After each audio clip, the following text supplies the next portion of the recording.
कहते हैं, गंगा जमुना तहजीब, गंगा भी हमारी, जमुना भी हमारी, हम कहां से आए? इस पुस्तक को जब मैं लिख रहा था तो धीरे धीरे मुझ पर एक सत्य प्रकट हुआ कि आप सब लोगों के इतिहास बचपन में पढ़ा है। दिल्ली सल्तनत,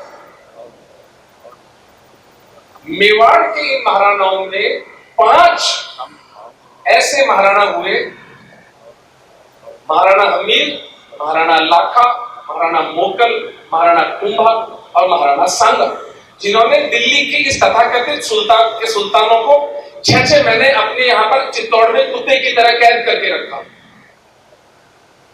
लेकिन हमें इन महाराणाओं का नाम नहीं पता, और दिल्ली सल्तनत इस देश के अंदर सब बच्चों को पढ़ाई जाती है। तो इस पुस्तक में इतने सभ्यता का झूठ बोले गए हैं, उनको सबको निरूपण मैंने नंगा किया है उसको।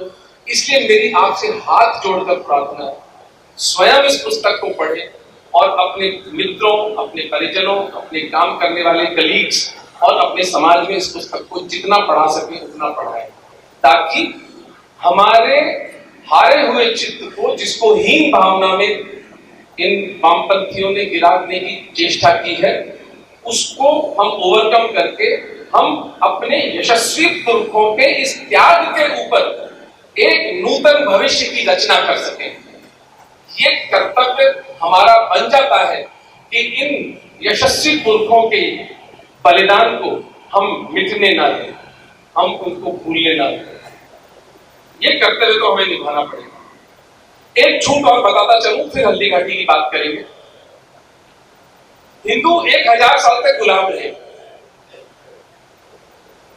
मेवाड़ का पूरा भूभाग पूरे इतिहास में, आज तक के लिखित इतिहास में, एक दिन के लिए भी किसी का दास नहीं रहा। मुझे बताएं आप, कैसे हम 1000 साल गुलाम रहे? एक दिन भी मेवाड़ पर मुसलमानों का शासन नहीं हुआ।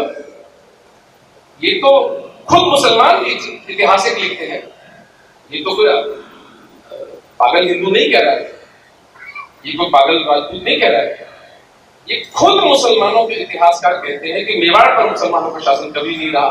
तो ये झूठ हमारे रक्तों में, हमारी हड्डियों में क्यों डाला गया कि हम 1000 साल तक गुलाम रहे? और इस देश के घटिया बुद्धिजीवियों ने, जो हमारी यूनिवर्सिटीज में बैठे हैं, उन्होंने इस झूठ को चलने दिया, और झूठ के परिणाम होते हैं, झूठ के भयानक परिणाम होते हैं। आज अगर हिंदू समाज इतनी हीन भावना का शिकार है, इतना दिग्भ्रमित है, छोटी छोटी बातों पर हम आपस में लड़ मरते हैं, तो इसलिए क्योंकि हमें अपना इतिहास बोध ही नहीं है। पर यदि हम इन यशस्वी महाराणाओं के जीवन की तरफ एक पुनर्दृष्टि डालें और इन महापुरुषों के कंधों पर चढ़कर जीवन की ओर एक नूतन दृष्टि से देख सकें, तो हम भी कह सकेंगे, हाँ, हिंदू कभी किसी के गुलाम नहीं रहे, हम सदैव स्वतंत्र थे और सदैव स्वतंत्र रहेंगे। ये संकल्प हम ले पाए।